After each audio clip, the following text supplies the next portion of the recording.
सध्या ना माझं पूर्ण टाईम टेबलच चेंज झालेलं आहे. असं का म्हणते सांगते, पण त्याआधी आजच्या छोट्याशा मिनी व्लॉगमध्ये तुम्हा सर्वांचे स्वागत आहे. आता बेड आवरायचा होता म्हणून बाळाला साईडला खेळायला ठेवून दिलं आणि पटकन बेड आवरून घेतला.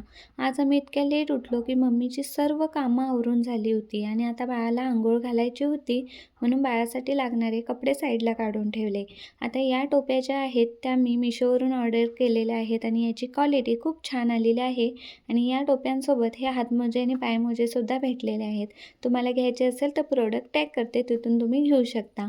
बाळाला अंघोळ घातले आणि छान असं झोळीमध्ये बाळाला झोपी लावलं. आता या झोळीचा फायदा तर होतोच. बाळाला अंघोळ घालून झाल्यानंतर बाळाला या झोळीमध्ये झोपवलं की बाळ छान 1-2 तास झोळीमध्ये झोपतं. त्यानंतर मी माझं आवरून घेतलं, अंघोळ केली, नाश्ता वगैरे केला आणि मम्मीला आज केस कलर करायचे होते म्हणून तिने इथं पावडरची पेस्ट बनवून ठेवली होती.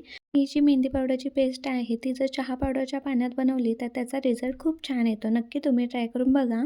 त्यानंतर मम्मीचे हेअर कलर करून घेतले. आजच्या व्हिडिओमध्ये इतकंच.